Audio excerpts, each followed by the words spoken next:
దేవునికి స్తోత్రం. గూగుల్ మీట్లో ఉన్న ప్రతి ఒక్కరికి, దైవజనులందరికీ కూడా యేసుక్రీస్తు నామంలో ఈ ఉదయకాల శుభాలు తెలియజేస్తూ ఉన్నాను. ప్రియులారా, దేవుని యొక్క వాక్యము ధ్యానించే ముందు ఒక నిమిషం మన మనసులో మనం ప్రార్థన చేసుకుందాం. దేవుని యొక్క మాట జీవము గలది, మన జీవితాలను మార్చేది. కనుక ఒకసారి ప్రభా నాతో మాట్లాడు అని ఒకసారి చిన్న ప్రార్థన ప్రతి ఒక్కరి మనసులో చేసుకోవాలని ప్రభు నామంలో తెలియజేస్తూ ఉన్నాను. పరిశుద్ధుడ, ప్రేమగల తండ్రి, దయగల ప్రభా, నీ ప్రశస్త నామాన్ని బట్టి స్తోత్రాలు. నాయన, మా జీవితంలో మరొక ఉదయకాలం ఇచ్చారు ప్రభా. నాయన, ఉదయమే లేచి ప్రభా మీ సన్నిధిలో మోకరించడానికి, ప్రభా నీ వాక్యాలు వినడానికి, నీ పాటలు వినడానికి, కొన్ని అంశాలు ప్రార్థన చేయడానికి ప్రభా మీరు మమ్మల్ని ఏర్పాటు చేసుకున్న విధానాన్ని బట్టి నీకు స్తోత్రాలు చెల్లిస్తున్నాం తండ్రి. కనుక ప్రభా సేవకుడిగా నీ పక్షం నిలబడుతూ ఉన్నాను తండ్రి. కూడి ఉన్న ప్రతి ఒక్కరితో మీరు మాట్లాడే దేవుడవు, దర్శించే దేవుడు ప్రభా, కృప చూపే దేవుడవు. నాయన, మేము నీకు ప్రీతికరమైనది చేయడానికి మమ్మల్ని మీరు పురుకొల్పమని ప్రార్థన చేస్తున్నాం తండ్రి. కృప చూపించమని నాయన, మమ్మల్ని మీ చేతికి అప్పగించుకుంటూ, నన్ను మీ చేతికి అప్పగించుకుంటూ నీ ఆత్మతో నడిపించమని యేసు క్రీస్తు నామంలో ప్రార్థించి బ్రతిమలాడి వేడుకుంటున్నాం తండ్రి. ఆమేన్. ఆమేన్. ఆమేన్. ఆమేన్. ఆమేన్. ఆమేన్. దేవునికి స్తోత్రం అండి. మరొకసారి గూగుల్ మీట్లో ఉన్న ప్రతి ఒక్కరు కూడా యేసు ప్రభు నామంలో నా శుభాలు తెలియజేస్తూ ఉన్నాను. ప్రియులారా, చదవబడిన వాక్యం మనకందరు కూడా సుపరిచితమే. ఎందుకంటే దేవుని సేవకులు మన సంఘాలలో కావచ్చు అనేక సార్లు మాటలు పంచుకొని ఉంటారు. సో మరికొద్ది నిమిషాలు మనం కొంచెం లోతుగా దీన్ని ధ్యానం చేసుకుందాము. అపోస్తలుడైన పౌలు ఎఫెసీయులకు రాస్తూ ఉన్నాడు. ఏమని రాస్తూ ఉన్నాడంటే 5వ అధ్యాయం 10వ వచనంలో, ప్రభువుకి ఏది ప్రీతికరమైనదో దానిని పరీక్షించుచు వెలుగు సంబంధుల వలె నడుచుకొనుడి అని చక్కని మాట సెలవిస్తూ ఉన్నాడు. ప్రియులారా, ప్రభువుకి ఏది ప్రీతికరమైనదో దానిని పరీక్షించుచు అంటూ ఉన్నాడు ఆయన. అంటే ప్రభువుకి ఏది ప్రీతికరమో తప్పకుండా మనం దానిని ఆలోచన చేయవలసిన ఆవశ్యకత ఉంది. దేవుని యొక్క వాక్యం సెలవిస్తూ ఉంది. ఎందుకంటే దేవునికి ప్రీతికరమైనది ఏంటంటే వెలుగు. ఆ కింద వచనంలో మనం చదువుకున్నట్లయితే చక్కని మాట ప్రభు సెలవిస్తూ ఉంటాడు. మీరు వెలుగు సంబంధుల వలె నడుచుకుని అంటాడు ఆయన. అనగా ఇందులో మనం అర్థం చేసుకోవాల్సింది ఏంటంటే దేవునికి చీకటి అనేది చాలా అసహ్యం. అదేవిధంగా చీకటిలో జరిగించే ప్రతి క్రియ కూడా అది సాతానుకు సాదృశ్యం. దేవుడు ఎప్పుడు కూడా చీకటిని ప్రేమించేవాడు కాదు. అదేవిధంగా ఆయన బిడ్డలమైన మనము కూడా ఎట్టి పరిస్థితిలో చీకటిని ప్రేమించకూడదు. చీకటిలో జరిగే పాపాన్ని ప్రేమించకూడదు. సాతాను క్రియలు మనం ప్రేమించకూడదు. మనము దేవుడు ఎలా ఉండాలని కోరుకున్నాడంటే ఆయన వెలుగు సంబంధుల వలె నడుచుకోవాలని ప్రభు చెప్తూ ఉన్నాడు. కనుక ప్రభునందు ప్రియులరా, దేవుని యొక్క వాక్యం సెలవిస్తూ ఉంటుంది. ఎందుకంటే ప్రభు చక్కని మాట అంటాడు, I'm the light of the world అంటాడు ఆయన. నేను లోకానికి వెలుగు అంటాడు ఆయన. అంటే యేసుక్రీస్తు ప్రభు ఏమై ఉన్నారంటే వెలుగై ఉన్నాడు. యేసు ప్రభు ఏమై ఉన్నాడంటే వెలుగై ఉన్నాడు. ఆయన ప్రేమించే మనము కూడా ఎలా ఉండాలని ప్రభు కోరుకున్నాడంటే వెలుగు సంబంధులుగా ఉండాలని. అనగా పాపానికి త్రోవ లేకుండా, చీకటికి త్రోవ లేకుండా మనము వెలుగు సంబంధుల వల్ల మనము నడుచుకోవాలి. కనుక ప్రభు కూడా ఇక్కడ ఒక చక్కని మాట చెప్తూ ఉన్నాడు. ఏంటంటే దేవుడు కూడా ఏం చేసేవాడంటే వెలుగును ప్రేమించేవాడు. అందుకనే ప్రభు అంటాడు, నేను లోకానికి వెలుగు అంటూ ఉంటాడు ఆయన. మొట్టమొదటిగా మనం చూసుకున్నట్లయితే జెనసిస్ అనగా ఆది కాండంలో మనం చూసుకున్నట్లయితే 1వ అధ్యాయం 3-4 వచనాల్లో ప్రభు చక్కని మాట పలుకుతాడు. ఏమనంటే దేవుడు వెలుగు కమ్మని పలుకగా వెలుగు కలిగెను, వెలుగు మంచిదైనట్టు దేవుడు చూచినంటాడు అక్కడ.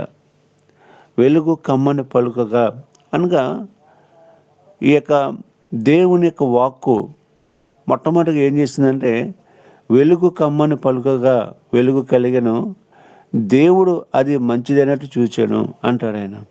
అంటే దేవుడు సృష్టికి వెలుగునిచ్చే దేవుడు ఆయన. అనగా సృష్టికి మాత్రమే కాదు కానీ నశించిపోతున్న ప్రతి మానవాళికి కూడా, పాపంలో ఉన్న ప్రతి మానవాళికి కూడా ఎవరైతే ప్రభుని ఆశ్రయిస్తారో వారిని దేవుడు ఏం చేస్తాడు అంటే వెలుగు సంబంధులుగా చేసే దేవుడు ఆయన. కనుక మొట్టమొదటిగా దేవుడు వెలుగును ప్రేమించేవాడు, వెలుగును ప్రేమించేవాడు. రెండవదిగా మనం చూసుకున్నట్లయితే దేవుని యొక్క వాక్యం సెలవిస్తుంది. యోహాను రాసిన సువార్త 1వ అధ్యాయం 5వ వచనంలో ప్రభు ఈ మాట సెలవిస్తూ ఉంటాడు. యోహాను రాసిన సువార్త 1వ అధ్యాయము 5వ వచనంలో, ఆయనలో జీవముండెను, ఆ జీవము మనుషులకు వెలుగై ఉండెను. ప్రియులారా, మన జీవితంలో వెలుగు ఉండాలి అంటే తప్పకుండా జీవం అనేది మన జీవితంలో ఉండాలి. కనుక జీవము అంటే మనం అనుకోవచ్చు ఏమనంటే, మనలో జీవం ఉంటే ఆ జీవం తప్పకుండా అనేక మందికి ఏం చేస్తుందండి, వెలుగునిస్తుంది. కనుక ప్రియులరా, మరి జీవము కలిగిన మనము ఎవరం కలిగి ఉన్నామంటే దేవుని మనము కలిగి ఉన్నాము. కనుక నీవు నేను కూడా చీకట్లో ఉండక వెలుగు సంబంధాల వల్ల మనము నడుచుకోవాలి. కనుక ఆ జీవం ఎవరంటే ప్రభు అయిన యేసుక్రీస్తు ప్రభు. కనుక యేసుక్రీస్తు ప్రభు మన జీవితంలో ఉన్నప్పుడు మనము వెలుగు సంబంధుల వల్లే మనం నడుచుకోవాలి. ఈ రోజుల్లో చాలామంది కూడా మరి నిన్న ఒక విషయం మేము ప్రార్థన చేసాం. ఎందుకంటే మేమందరం కలిసి నిన్న దినాన్ని దగదత్త మనలో సేవకులు ఫారెస్ట్ ప్రేయర్ అని చిన్న ప్రార్థనకు వెళ్ళామాట.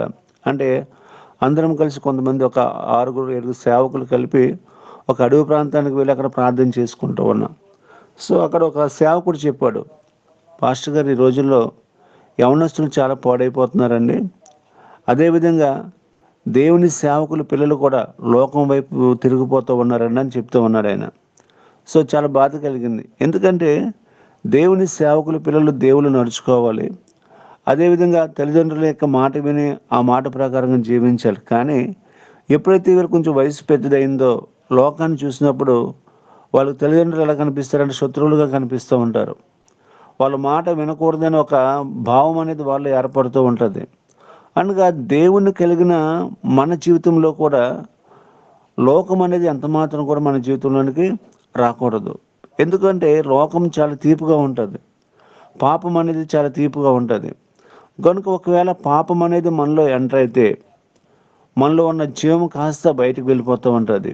అనగా దేవుడు చాలా బాధపడుతూ ఉంటాడు, దేవుడు చాలా దుఃఖిస్తూ ఉంటాడు. కారణం ఏంటంటే నిన్ను వెలుగు సంబంధి వల్ల చేశాను, నా జీవాన్ని నీలో ఉంచాను, కానీ నీవు నాకు అవకాశం ఇవ్వడం లేదు. ఇంకా నువ్వు ఏం చేస్తున్నావు అంటే పాపానికి అవకాశం ఇస్తున్నావు, పాపంలోనే జీవిస్తున్నావు. కనుక దేవుడు మౌనం అయిపోతూ ఉంటాడు. కనుక ప్రభునందు ప్రియమైన దేవుని బిడ్డలారా, దేవుని కలిగిన మనము ఆయన జీవం మనలో ఉండాలి. ఆయన జీవం అనేది మనలో ఉన్నట్లయితే అనేక మందికి మనము వెలుగునివ్వడానికి అవకాశం ఉంటుంది, అనేక మందికి వెలుగునివ్వడానికి అవకాశం ఉంటుంది. ప్రియులారా, ఒకవేళ జీవం అనేది మనలో లేకపోతే మనము ఆరిపోయిన వారుగా, లేకపోతే లోక సంబంధిగా, లేకపోతే దేవునికి దూరంగా జీవిస్తూ దేవునికి అసహ్యులుగా మనం మిగిలిపోతూ ఉంటాం. కనుక ప్రభునందు ప్రియులారా, మన జీవితంలో ఆ వెలుగు అనేది ఎట్టి పరిస్థితుల్లో కూడా మనము మరి విడిచిపెట్టడానికి అవకాశం ఉండకూడదు. అదేవిధంగా చిన్న ఎగ్జాంపుల్ మనం చూసుకున్నట్లయితే ఒక లైట్ మనకు ఉంటుంది అన్నమాట. లైట్కి దానికి ఆధారం ఏంటంటే ఫిలమెంట్ మాట. ఆ ఫిలమెంట్ అనేది కరెంట్ స్విచ్ వేసినప్పుడు ఆ ఫిలమెంట్ అనేది రింగులుగా ఒక మెత్తని మెటల్ ఉంటుంది అన్నమాట. అది వెలుగుతూ అనేక మందికి వెలుగునిస్తుంది. ఒకవేళ మెటల్ కనుక రాలిపోతే కనుక మనం అంటాం బల్బు మారిపోయింది అంటూ ఉంటాం. కనుక అది మెటల్ కనుక ఆ యొక్క ఫిలమెంట్ కనుక రాలిపోతే కనుక ఎంత లైట్ వేసినప్పటికీ కూడా అందులో జీవం అనేది వెలుగు అనేది రాదు. సో మన జీవితంలో కూడా అనేక మందికి మనం వెలుగునివ్వాలి అంటే తప్పకుండా మనలో జీవం ఉండాలి.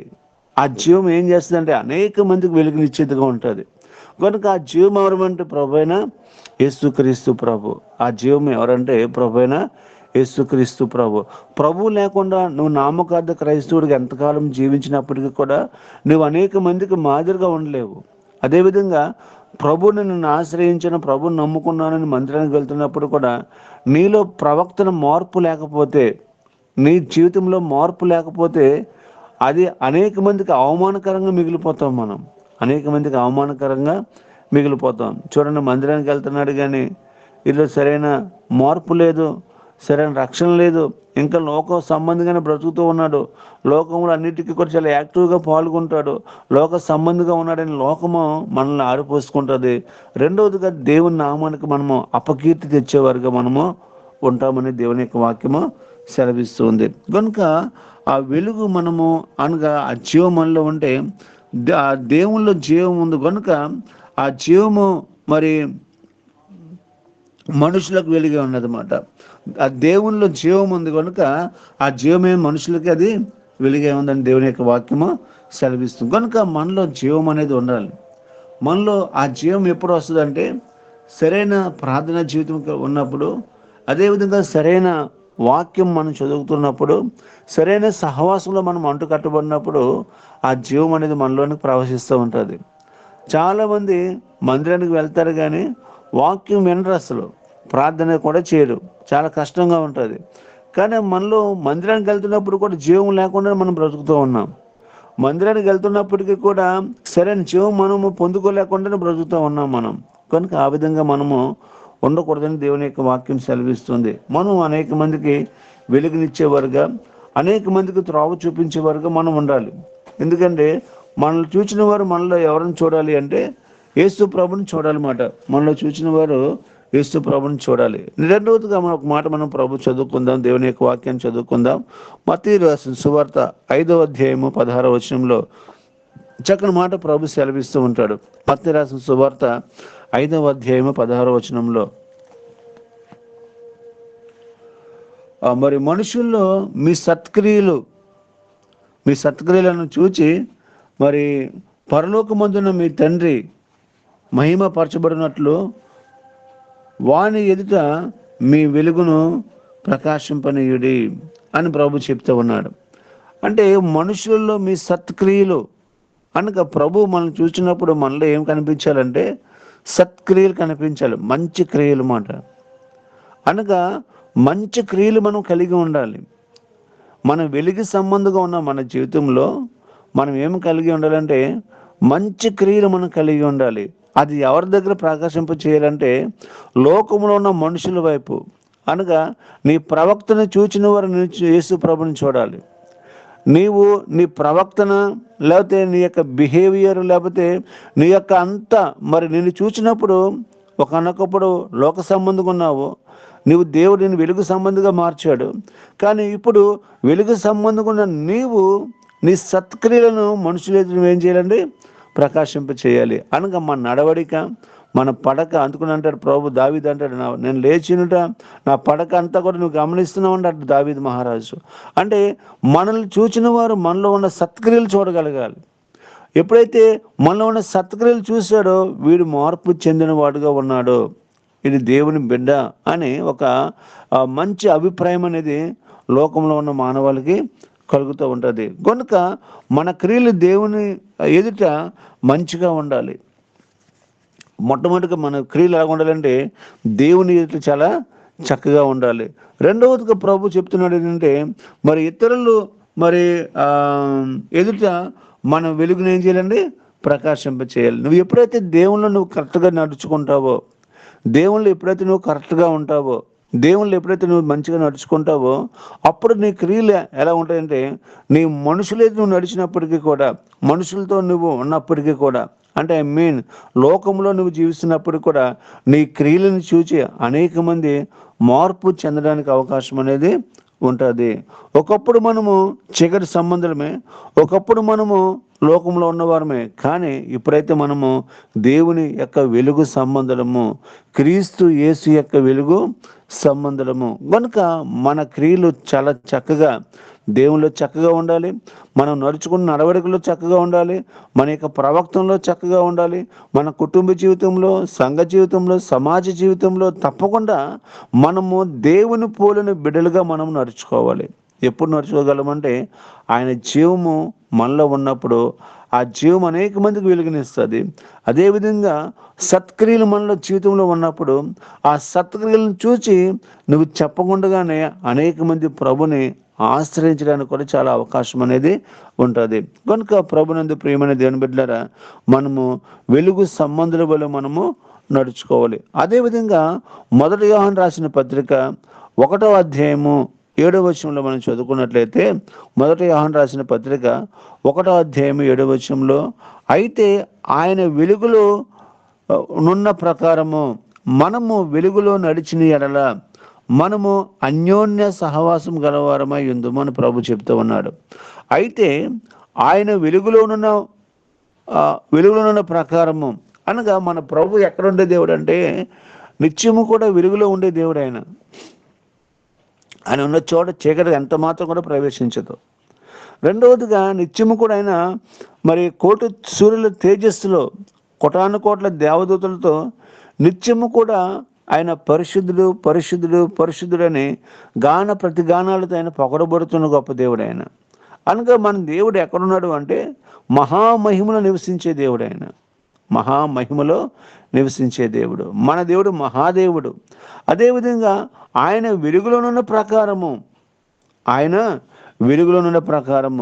అయితే ఆయన వెలుగులోనున్న ప్రకారము మనమును వెలుగులో నడచిన ఎడల మనము కూడా వెలుగులో నడిచిన మనము అన్యోన్య సహవాస గల వరమై ఉంటామని ప్రభు చెప్తూ ఉన్నాడు.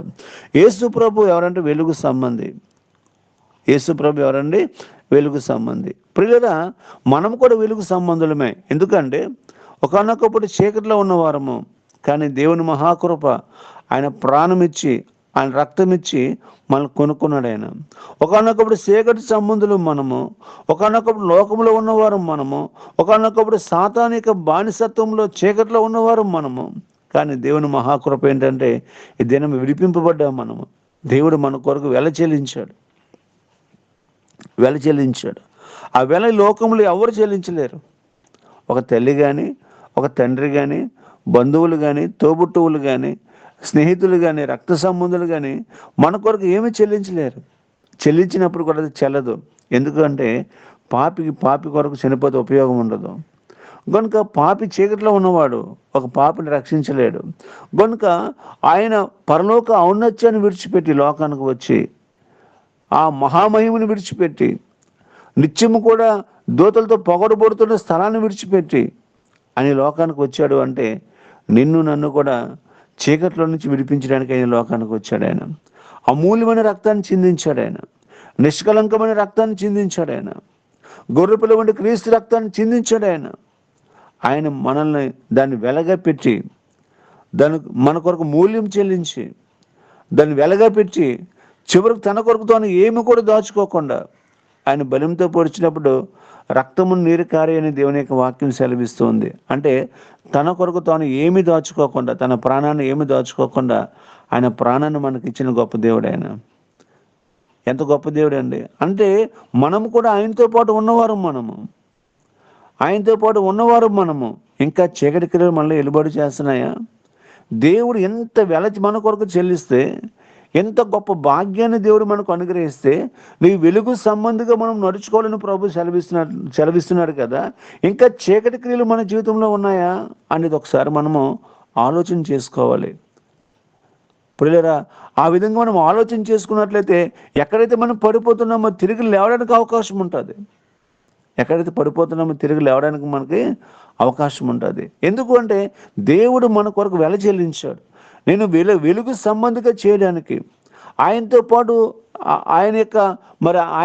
నేను ఉంచుకోవడానికి, ఆయన మహిమలోని మనల్ని తీసుకెళ్ళడానికి ఆయన ఎంతో గొప్ప త్యాగాన్ని చేశాడు.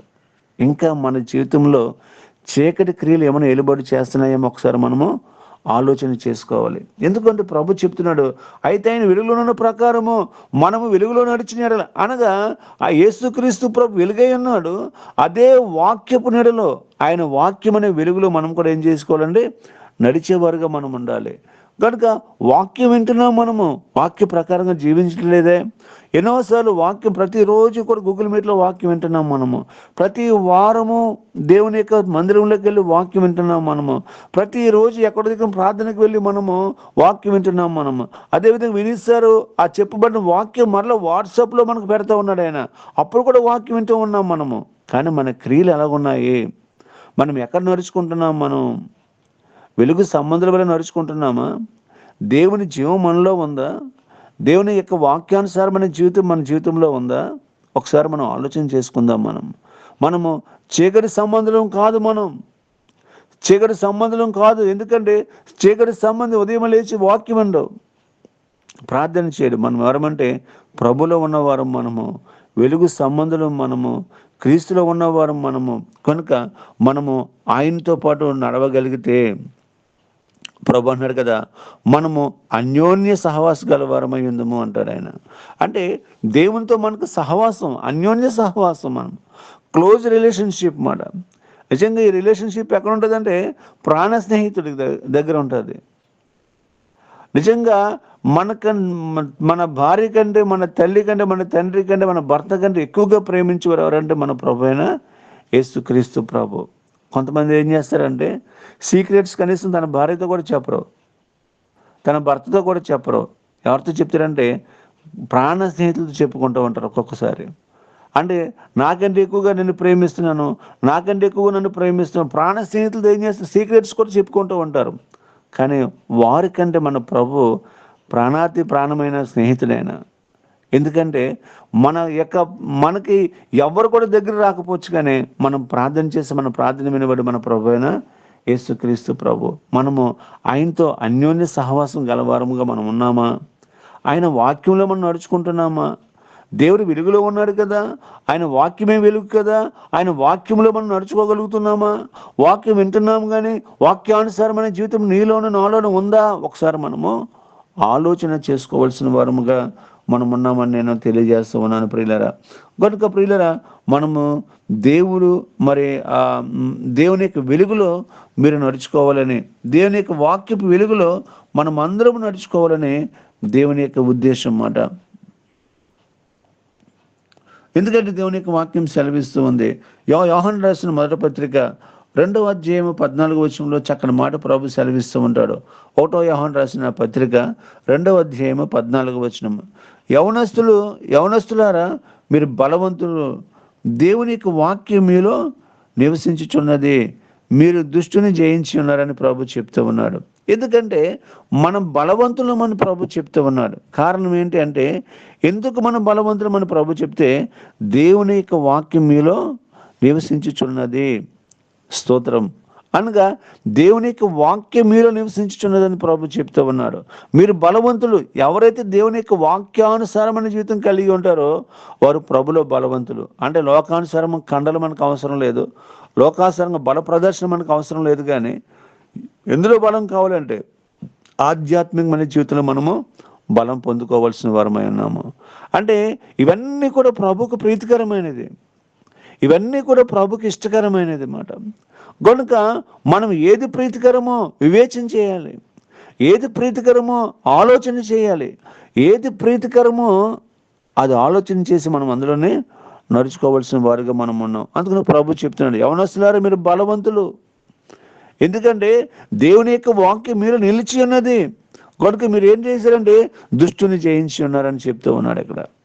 మనం దుష్టుని జయించాలి అంటే, లోకాన్ని జయించాలి అంటే, పాపాన్ని జయించాలి అంటే తప్పకుండా మనలో ఏముండాలంటే దేవుని యొక్క వాక్యం ఉండాలి, దేవుని యొక్క వాక్యం ఉండాలి. యేసుక్రీస్తు ప్రభు అనే పరిచయం రాకమునుపు 40 దినాలు మరి ఉపవాసం ఉంటాడు. ఆయన రాత్రింబవళ్ళు 40 దినాలు ఉపవాసం ఉంటాడు. ప్రియులారా, సాతాను వచ్చి యేసు ప్రభుని శోధిస్తుంది. నువ్వు ఆకలిగా ఉన్నావు కదా, ఈ రాళ్ళను రొట్టెలుగా చేసుకుని తినమంటుంది. ప్రియులారా, ఎన్నో శోధనలు యేసు ప్రభుకి కలిగిస్తుంది. ఇదిగో ఈ లోకరాజ్యాలన్నీ కూడా నావే, నువ్వు నాకు మొక్కునట్లయితే ఈ లోకరాజ్యాలను నీకు ఇచ్చేస్తాను అంటుంది.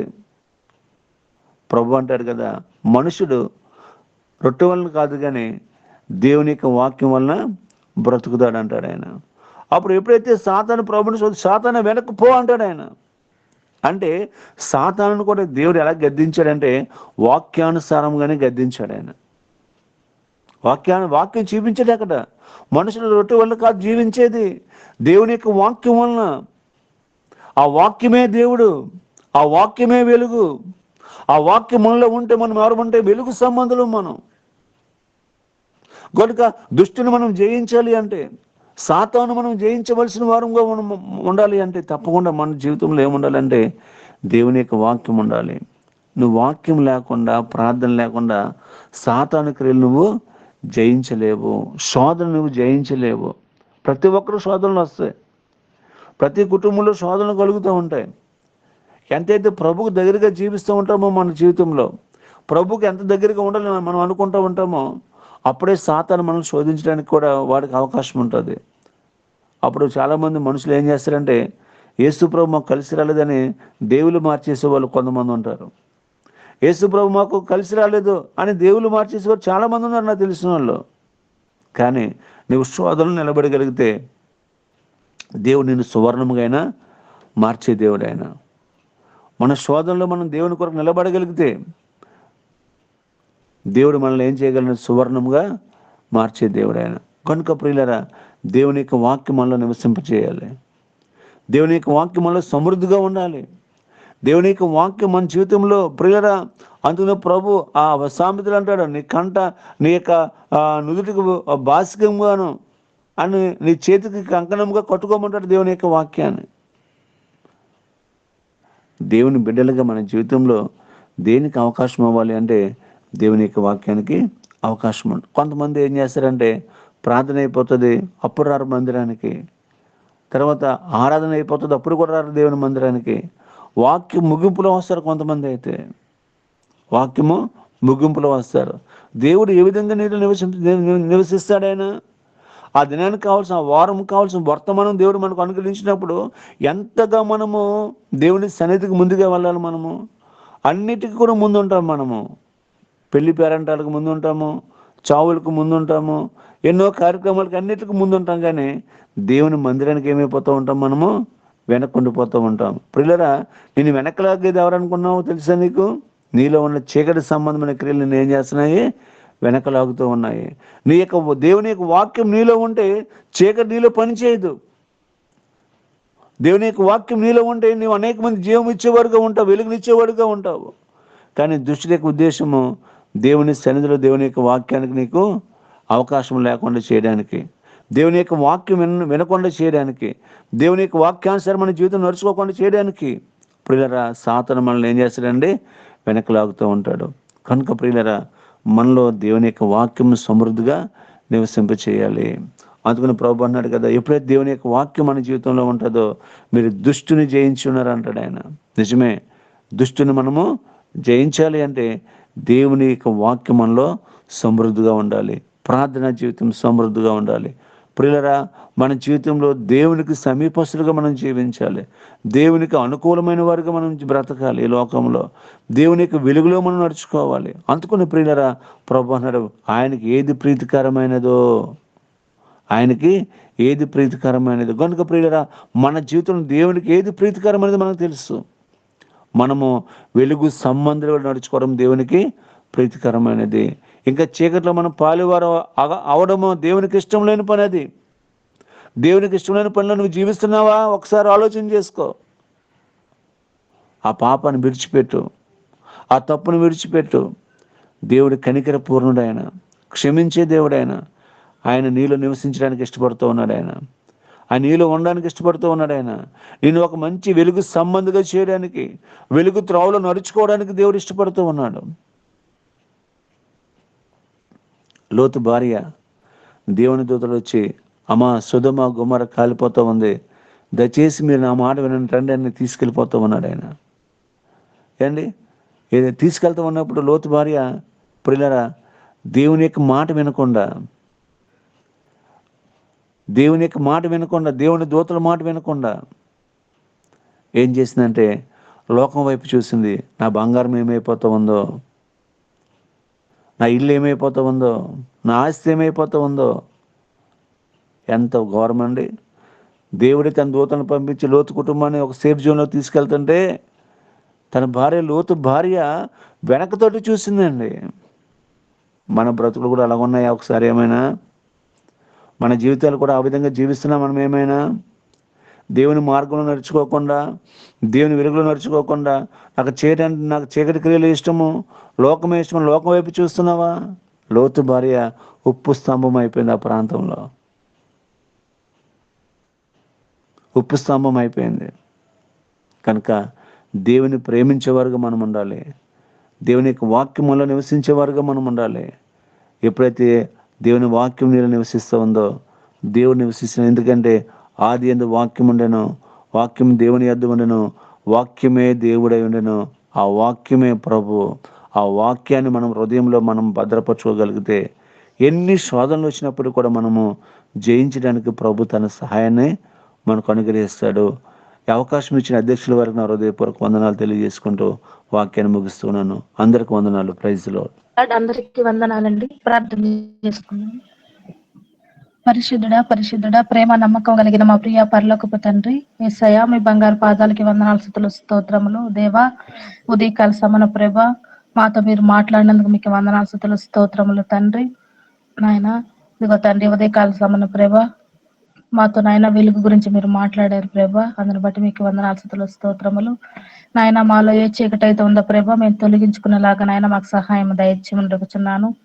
నాయన చీకటి తండ్రి పాపానికి సాదృశ్యం అని చెప్పారు, వెలుగు నాయన మీకు సాదృశ్యం అని చెప్పారు ప్రభా. మీలో మేము జీవించుటకు మాకు సహాయం దయచేయండి. ఈ వాక్యం మాలో ఫలించుటకు సహాయం దయచేయమని అడుగుచున్నాను ప్రభా. యేసయ్యా, ఇదిగో తండ్రి నాయన నా వాక్యము మీ పాదములకు దీపము, మీ త్రోవకు వెలుగై ఉన్నదని చెప్పావు ప్రభా. వెలుగులో మేము నడుచులేకుండా సహాయం దయచండి. ఎవరి హృదయంలో మీ వాక్యం ఉంటుందో ప్రభా, అతనే తండ్రి నాయన వెలుగు సంబంధిగా ప్రభా మీరు గుర్తించినందుకై మీకు వందనాలు, స్తుతులు, స్తోత్రములు తండ్రి. నాయన నీ వెలుగులో మేము జీవించుండగా ప్రభా యేసయ్యా, నీ ఆదరణ మాకు దయచేయమని అడుగుచున్నాము. అయా, నీ వాక్యం చదివే బిడ్డ, నిన్ను జ్ఞాపకం చేసుకునే బిడ్డ తండ్రి, ప్రతి ఒక్క బిడ్డ వెలుగు సంబంధిగా జీవిస్తున్నారు ప్రభా. అటు బిడ్డలు మీరు జ్ఞాపకం చేసుకోండి. ఇదిగో తండ్రి, పొగలు నాయన మేఘ స్తంభమై, రాత్రి అగ్ని స్తంభమై నడిపించిన దేవుడు ప్రభా, నీకు వందనాలు, స్తుతులు, స్తోత్రములు. ఆయా చేరి కూడి వచ్చిన బిడ్డను దీవించండి. మాలో నాయన మీ వాక్యం ఫలించుటకు సహాయం దయచేయమని, మీ వాక్య పరిచర్య చేసిన బిడ్డను నాయన మీ సిలువ చాటు మరుగుపరుచుకొని ఆ బిడ్డకు మంచి ఆరోగ్యాన్ని, శక్తిని, బలాన్ని, వాళ్ళ కుటుంబాన్ని దీవించి వాళ్ళ బిడ్డలను ఆశీర్వదించమని, వాళ్ళ నాయన పరిచర్ని దీవించమని, నాయన ఈ చిన్న ప్రార్థన ప్రభా మీ పాదములకే ధూపమై ఉండే భాగ్యాన్ని దయచేయమని, మాలో ఉన్న చీకటిని తొలగించి వేసి ప్రభా మిమ్మల్ని నింపుకునే భాగ్యాన్ని మాకు ఉదయకాల సమయంలో దయచేసినందుకే మీకు వందనాలు, స్తుతులు, స్తోత్రములు. నీ నామానికి మహిమ, ఘనత, ప్రభావాలు పొందుకోమని నజరుడైన యేసయ్య పరిశుద్ధ నామమున అడిగి వేడుకుంటున్నాము తండ్రి. ఆమేన్. ఆమేన్. ఆమేన్.